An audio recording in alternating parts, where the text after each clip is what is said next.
morning mga Thunders. Hindi muna tayo magmumotor ngayon kasi almost 2 weeks na hindi nagagamit yung kotse, baka masira mag-stop yung kotse muna tayo ngayon. Medyo patanghali na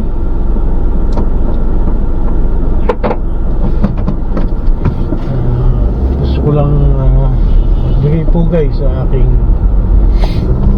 mga matalik na kaibigan at halos parang kapatid ko na turingan namin na si Manok. Si Manok ay aking kababata. Halos sa amin na lumaki yan nung bata. Sa amin kumakain, sa amin natutulog. Sinong araw marami sila magkakapatid. Kanyang ama ay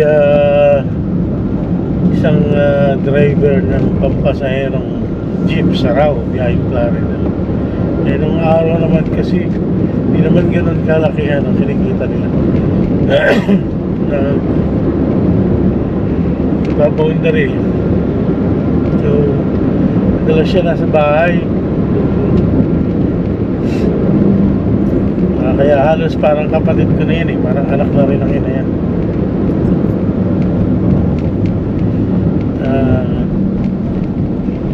Kasama ko yan nung ako'y bagong graduate at kontrata.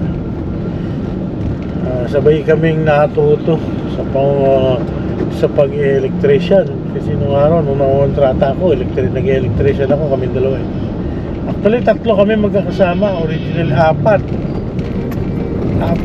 Patay na yung isa. Yung kumpare ko si Ruben Barte.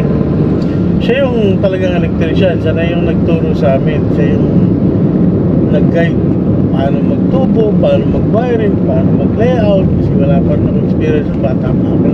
Nung bata pa ako, nung kontrata na ako. Kasi meron akong kakilala, kaibigan, yung napasok sa Trans-Asia Philippines.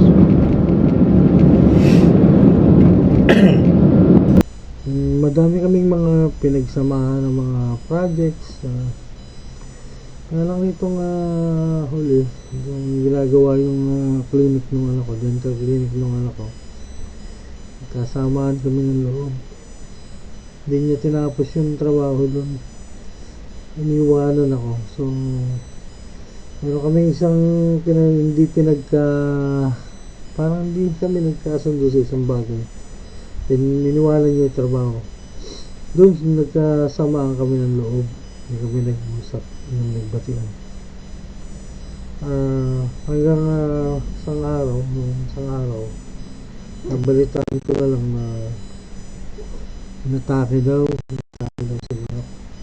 Then habang naka-confine tutulog is inatake na. Then after second attack is nakomatas daw. Hindi ako nagising na napunta sa ICU. Sa mga ilang araw is inuwi na ng bahay kasi sinabi ng doktor na very slim yung chance na mabuhay pa. So after 2 days binawian din ng buhay. So bala kong dalawin sa kanyang burol at makipaglibing sa kagawin ng libing. Pare ko kung ano man yung ating hindi pinagkasunduan, kalimutan mo na magpayapa ka ng umalis ng dito sa ating mundong ginagalawan is magpayapa kang makakalisan na wala kang dadaging sama ng loob sa akin dahil wala na ako sama ng loob sa'yo. Kung ano man yun, kalimutan natin live in peace, sabi nga. Rest in peace, live in peace. Kung saan ka man nandoon sana yung matagpuan mo yung kapayapaan.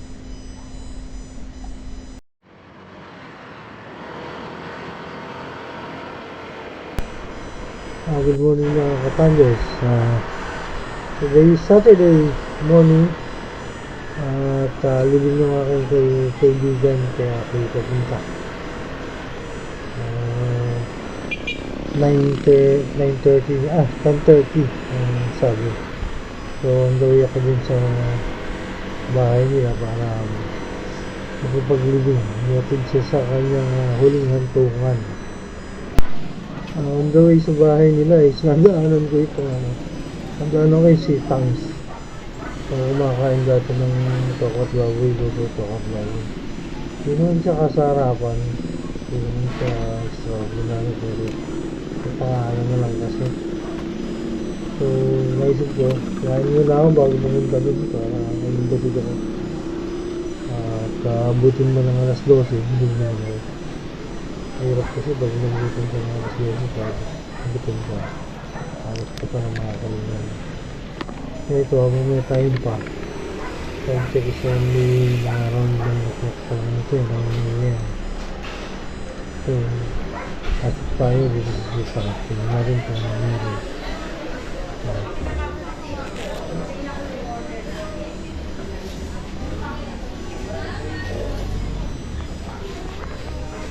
Marami dito is mga kakanin.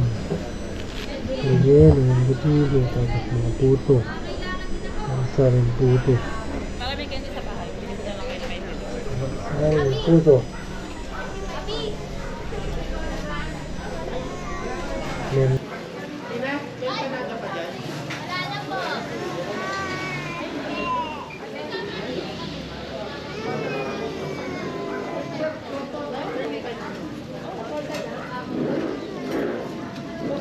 Ikaw pa ayaw mo? Ano kaya ako pala?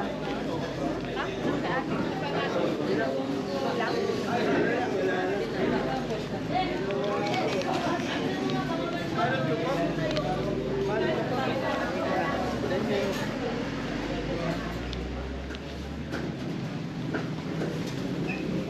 Sa inyo po, Goto to ko Bota Tawat Baboy, Dine-in.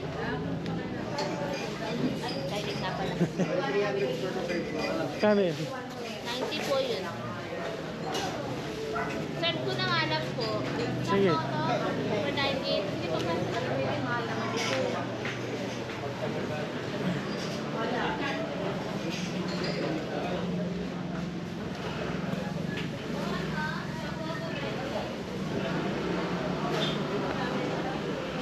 A few moments later.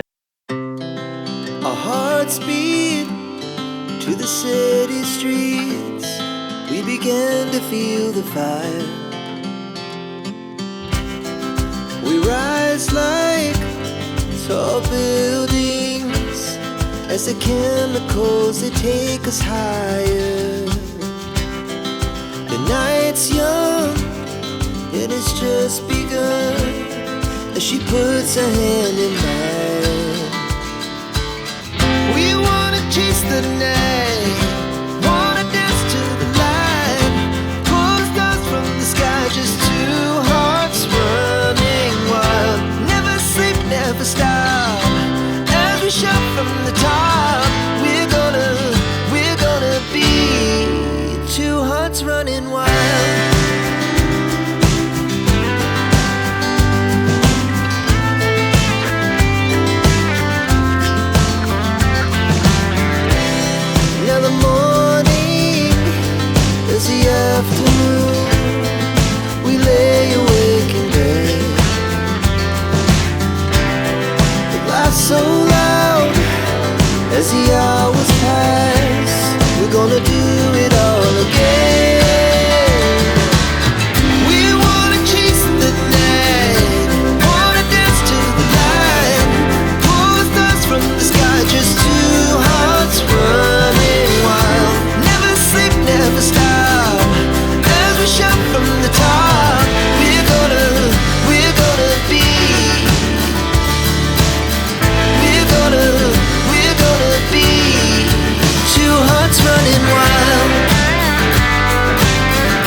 yesterday.